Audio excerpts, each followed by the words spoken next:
La concurrence et les réglementations incitent les entreprises à exiger de leurs salariés plus de proactivité et d'initiative tout en s'engageant et en prenant des responsabilités. En outre, nos sociétés contemporaines veulent aller toujours plus vite et générer plus de gains, ce qui engendre donc des salariés déshumanisés, dévalués et exploités.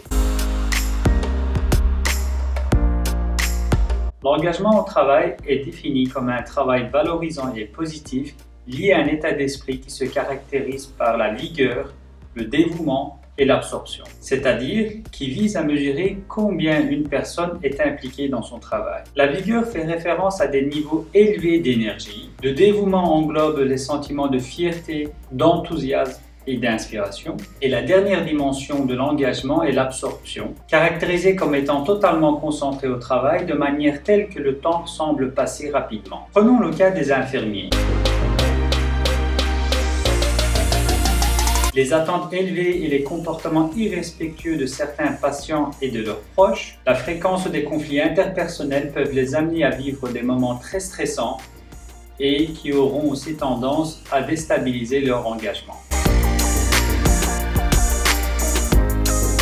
Grâce à l'intelligence spirituelle, les infirmiers pourront combiner la spiritualité au travail et la voir non pas comme une carrière professionnelle, mais plutôt comme une mission qui a du sens et des valeurs. De cette manière, ils pourront atteindre l'état d'esprit nécessaire pour un engagement optimal, qui se caractérise par la vigueur, le dévouement et l'absorption. D'autre part, la pratique de l'intelligence spirituelle apporte à une personne la capacité de mieux gérer des situations difficiles, de rester calme, avoir une attitude plus altruiste envers les autres et surtout une vision plus éclairée de la vie. Tout ce dont ont besoin les infirmiers dans leur environnement de travail.